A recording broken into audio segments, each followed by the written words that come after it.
race with my Thule bag, bro. Dude, ready to go, dude. Yeah. Got this, baby. Oh, whoa, Hey. whoa. Look at that steez, dude. That's like some Muppet shit right there. That's like Miss Piggy. Yo, what's up, guys? Welcome back to the channel. My man EJ, welcome back. Dude, so good to be here. Thank you for having me back on NorCal Cycling, man. What a time to be alive. It's a great day to have a good day, you know what I'm saying? It's a good day to have a great day. I would agree. Should we talk about Dash for Cash? Dude, we should talk about Crash for Dash.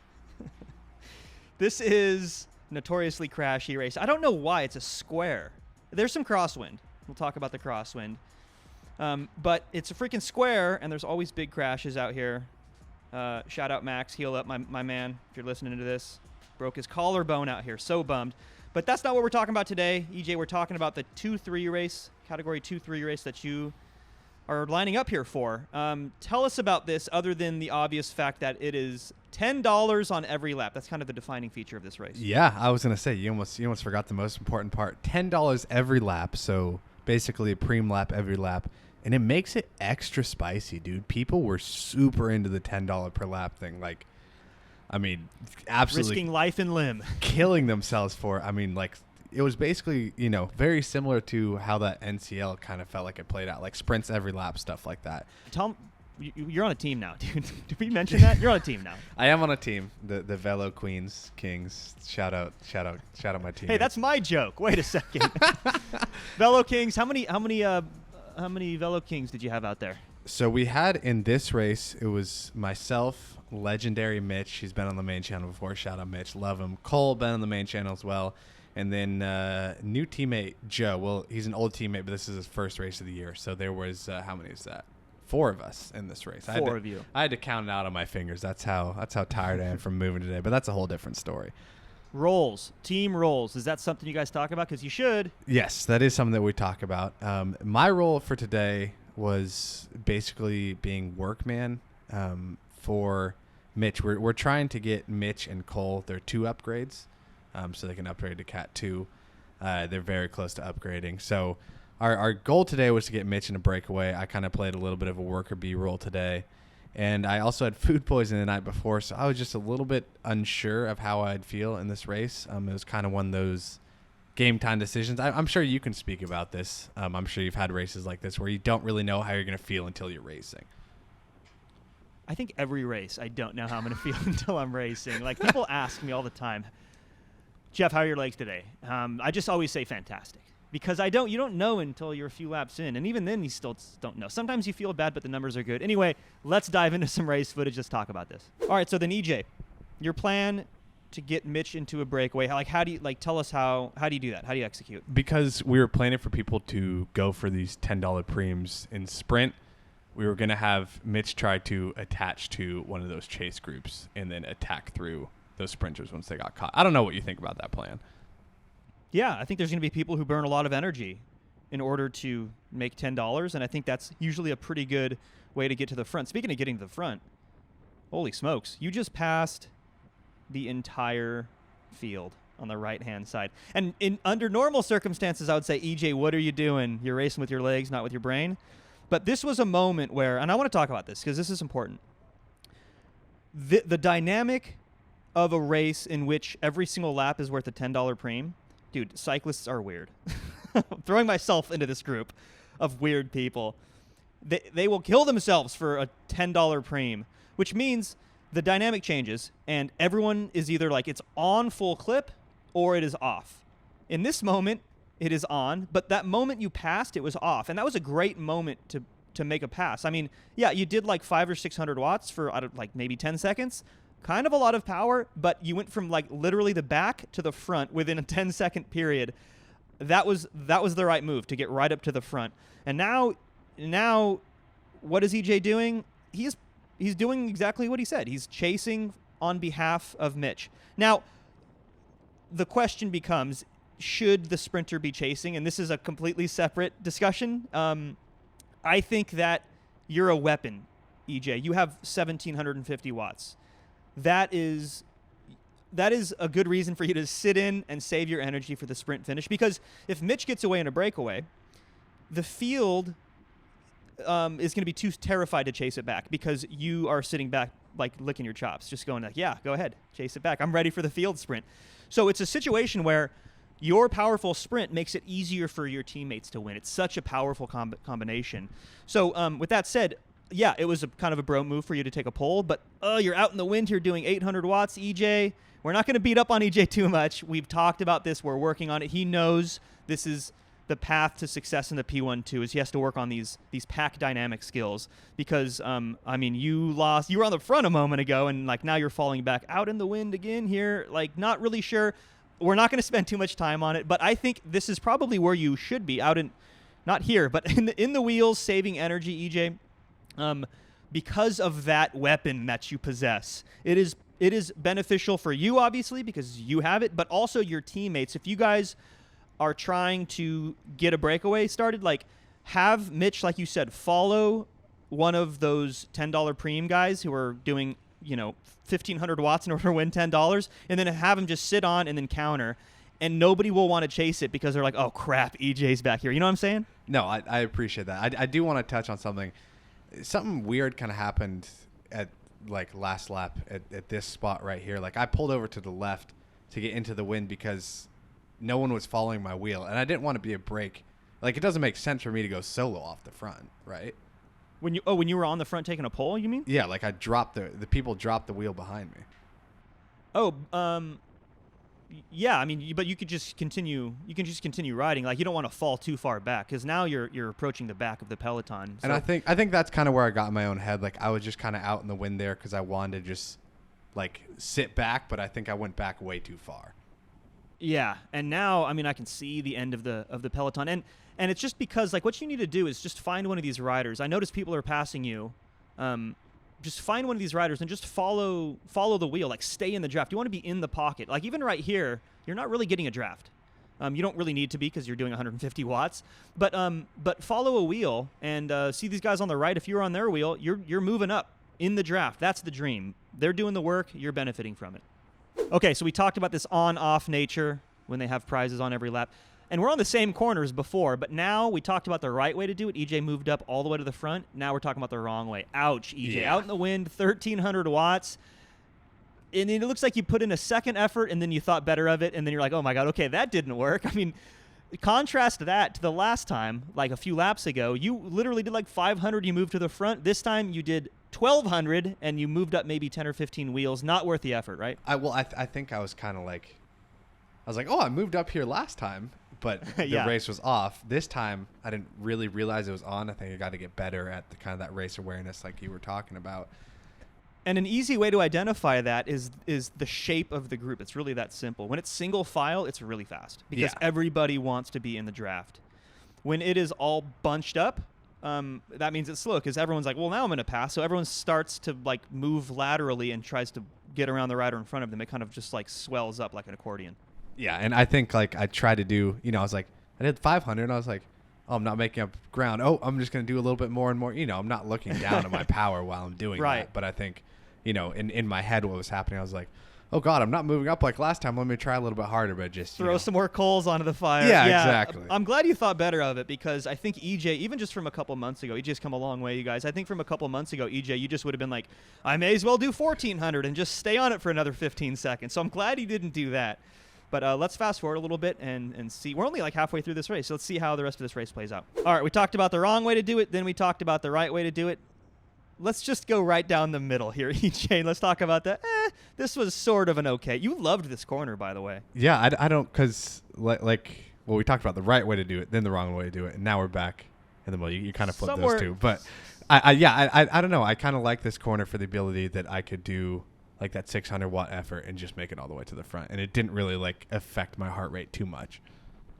Yeah, it's, I mean, there's some commitment and energy there. Anytime you're out of the draft into a headwind, it kind of sucks. But that was kind of somewhere in between, like we said. But now you're up here playing bikes with Mitch. We saw him. He's 2 wheels ahead of you, platinum blonde hair. You guys haven't forgotten Mitch. Come on. We love Mitch. What a legend. No forgetting Mitch. So, he's your boy. Like, what's the plan here? Because you're trying to get him in the breakaway. Yeah, and there are people up the road. I do want to say that right now. There are people up the road that they are trying to chase back on the front right now. But our plan was hopefully to have him counter that. I don't know what you think about that. Well, first order business is if you guys don't have anybody up the road, right? No, we don't. I think it's EJ. Am I watching you break NorCal cycling rule number 1? Don't chase teammates. yes. And yeah, I don't know. I probably should have let Mitch go on his own, but I didn't want him to do work, right? So I was like, sure, yeah, but now you're both doing work is the problem, and now you're committed to it though, right? Now you're like, well, I'm here. I may as well just chase back the breakaway, right? Is that what you're doing? That looks like what you're doing. yeah, this was EJ bringing the breakaway back for Mitch so he could counter. And you took an absolute monster of a pull. In fact, it's so long, I think we're going to have to fast forward this thing, dude. You were on the front for so long. And EJ, we know you're powerful. Shout out Masterclass, link in the description. You like that self-promotion, EJ? Nice. That was well done. I mean, if everyone can do smooth as silk, baby. No, EJ's on the front smashing. I love that you are doing the thing that you set out to do. That you said at the very beginning of this video, hey, I'm trying to set up Mitch for the breakaway, and in order to do that, the first thing you guys have to do is bring back the breakaway that's off the front so he can hopefully counterattack. But man, the one thing I will say is going solo like this, EJ, you got power for days, but man, like I would love to have seen a couple more of your teammates, because let's not forget there are 4 Velo Kings in this race. I'd love to see a couple more of your teammates sharing the load here, because this is so much work, and I want you to be of value later on in this race. And a monster solo pull, I mean, you get there, like, congrats, but this hurts. And we finally made contact with this group in front of me. Dude, I was hurting, but Mitch does what he's supposed to, absolutely sends it on the left. How do we feel about this, Jeff? Yeah, dude, I would be so relieved if I were you. Like, that monster monster effort wasn't for nothing, right? Like, I would definitely be stoked to see a teammate countering just like he did. And by the way, it's the guy that you want to be in the breakaway. The only problem, if I were to like hope this were to be a different situation, is somebody went with Mitch, because solo from this far out is really hard to do.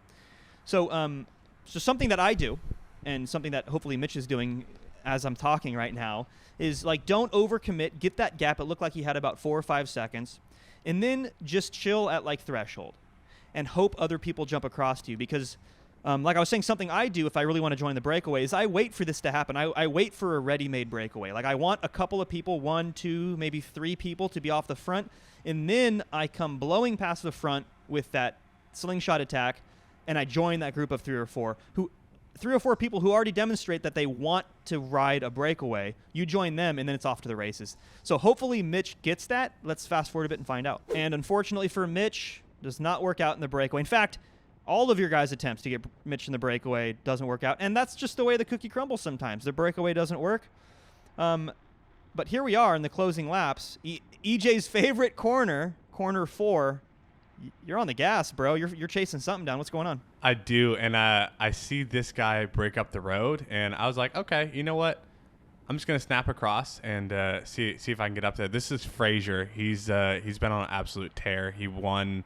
He was second to me at Golden State 3 times the weekend, or a couple weekends before this. So I knew he was strong, and I was like, okay, let's try to make this work. Let's see if maybe I can get in a breakaway, and we somehow snap off from the rest of the group. How does this look? This looks good. What do I always say? Like, a group of 4 is about the right composition for a breakaway, and that's what you guys have. Obviously, got strong guys. You just mentioned at least one of the guys you're with has been up there on the podium, potentially winning races. But is this, I guess my question back to you, EJ, is this a position you want to be in? Not.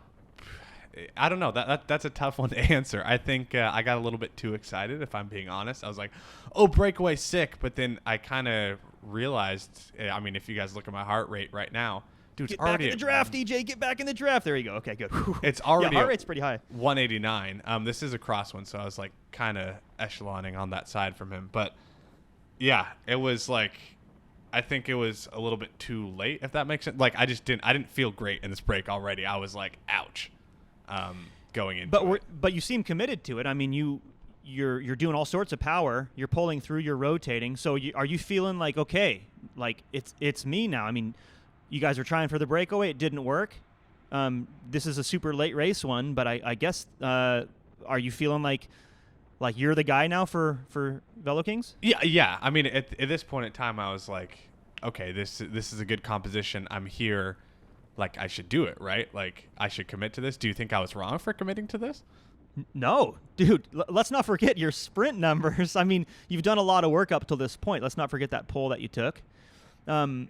So nobody can really answer that question except for you. But I know even on a bad day, you can beat most people in this field. You're a modest guy, EJ, so I can say that.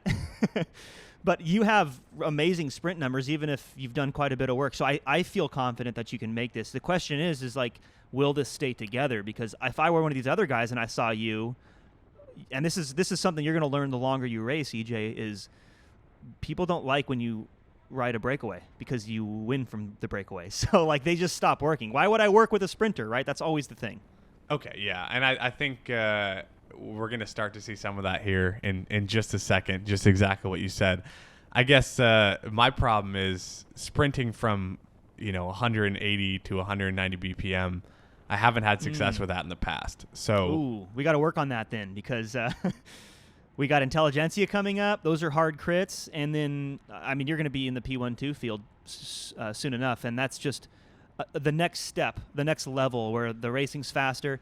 But I mean, a lot of that comes down to the stuff we talk about a lot in the masterclass, the stuff that we talk about in these videos, which is like you just have to be better at efficiency, because you have so much power, EJ. It's just saving it for the perfect moments. And it's something that's it looks like you guys gained a couple more riders. So yeah, the two guys bridge across, and they were skipping poles. This is where it started to get a little bit like. This is tough okay. because I get it that they jumped across, so they're like, hey, we're tired, we need a breather. But then other people are like, well, if they're not working, I'm not working. And it's a funny thing that happens because you guys were doing pretty well. I mean, I've seen tighter, more efficient pace lines. Not going to lie, it was a little bit sloppy. But you guys were all kind of sharing the load. We were until those two guys got across. I don't know if you watched that in the rear cam. Blake's in my rear cam right now. He did super well at Golden State as well, the last race series. Super talented. He hopped in. I saw Yeah. So those two guys were tired. And you kind of get, there's like an unspoken thing in cycling where if you bridge across to a breakaway, you get like one rotation. It's an unspoken thing, but I think most racers, especially seasoned racers, would kind of agree. It's like if you just bridged across, okay, you get one rotation, but that's it. Like, you're not going to sit on and then out sprint me, because then we're not going to be friends ever again. You know what I mean? Yeah, exactly. But they skipped another one right there. So this is where it started to like, okay, kind of fall apart. At this moment though, like I should, yeah. Well, what do I do? I guess like I'm pretty cracked. Should I stop taking pulls? Like, what do you think? Because I know we're not in that far of, like the field isn't that far behind us. I think we maybe have like a 20-second gap at this point. I got just the answer for you. I'm glad you asked, because I've been in this situation a number of times over 15 years of race. I'm old, dude. I've been in this position as a sprinter, just like you. The perfect speed is just fast enough to stay away from the field, okay, but not so fast that you can no longer win the sprint. Oh, great. Yeah. You got that? You got that? Everyone listen to that, because I can say it again. It is down to a science. Just fast enough to stay away from the chasing field, not so fast that you can't win the sprint. That's the perfect speed to commit to a breakaway, especially late in the race like this. You guys are inside of 4 kilometers to go. Your heart rate's come down a bit, but man, you've done a lot of work coming up to this moment, and I wouldn't be doing 650-watt pulls on the front. I'll tell you that.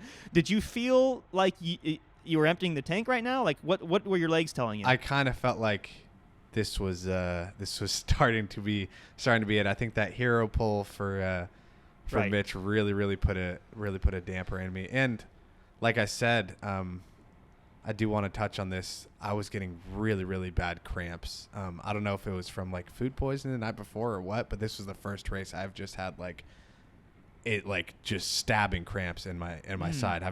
Do you have any advice for that? Is that just nutrition, you think? It could be like an electrolyte thing. If you had food poisoning, I mean, I don't know. I mean, it could be from that, but True. generally it comes from fatigue. Okay. But in your case, food poisoning sounds like probably the culprit. Also, you did a ton of power, so I don't know. Probably a combination of the two. But coming back to what I said earlier, this would be a moment for you to take softer pulls. Because of that secret rule. I'm going to say it a third time because it's that important. You want to go just fast enough not to get caught from behind, but not so fast that you're going to lose the sprint. And it sounds like you're going too fast and you're going to lose the sprint if you're getting stabbing pain. And sometimes you're just having a bad day. But if you're getting cramps in your legs, well, it was in the sides, like the sides of my stomach, you know, like those side cramps that are just ugh. Doesn't bode well for the sprint. So I would definitely back off here, even if that means you get caught, because don't forget you have 3 teammates back in the field too. That's another consideration. This isn't the end-all be-all, right? This isn't you racing solo unattached.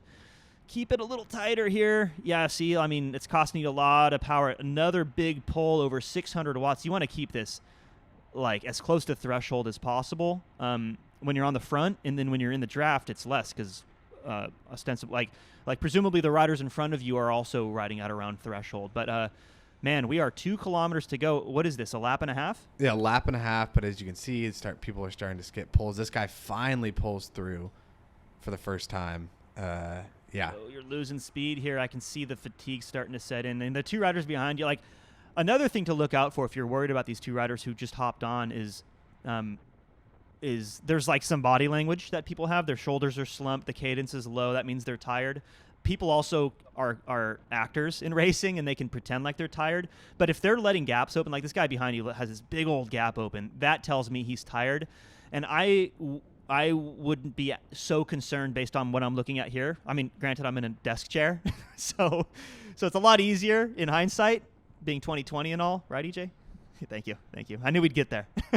But definitely there are guys looking much more spry who have been rotating, who have been part of this group than these guys who bridged across. I think they just punched their ticket. They got nothing. But here we go, EJ. We're coming into bell lap here. Still rotating. I don't know what the gap is, but last I checked, I could see the field. Were you worried about getting caught? I was at this point. I knew they were pretty close to us. Frazier, like I said, in front of me, putting down like, I mean, dude, I'm in his draft doing 500. Like, dude, smashing. Yeah, this is into a headwind, guys, going 28 miles an hour. I would not pull through right here. Don't forget, you have teammates back there, right? And I think that's kind of what I just like in my head. I was like, I don't want to get caught, but I think it's not the end of the world to get caught right there, right? Also, take the inside line. Frazier did right there, and he's still on your wheel. Like he took an inside line, and it's very consequential at those speeds on a course like this. And then Blake kind of sent it right here, and I thought this was a good wheel to hop on. What do you think about that? Oh, I wouldn't have let that go. Absolutely got to jump on that. That was the right move, because now we're inside of 1 kilometer. Like this is a very threatening distance, because you start playing games from this break. People start looking at each other, and then all of a sudden you're not sprinting at all. Yeah, and that's kind of why I shut it down right there, because he flicked me through, and then but then the counter. Yeah. And this is rough, because now you're doing close to 900 watts, and he's riding away. You weren't kidding, dude. That guy is strong. Holy smokes!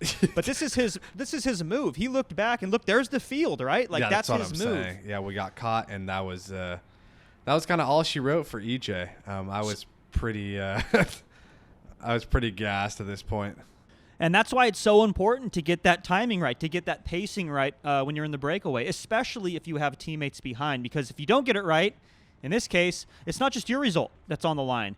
You're also sacrificing your teammates' result. Cycling's very unique that way. But that's what this is all about, right? You either win or you learn. And what was the name of that guy, by the way, that won? Frazier, yeah. Frazier, that's right. Shout out Frazier. Frazier, excellent win. I suspect that he was following Jeffy's rule for riding in the breakaway, which is why he had so much energy there at the end. But in any case, great having you on as always, EJ. Dude, thank you so much for having me. We'll catch you next one. Peace.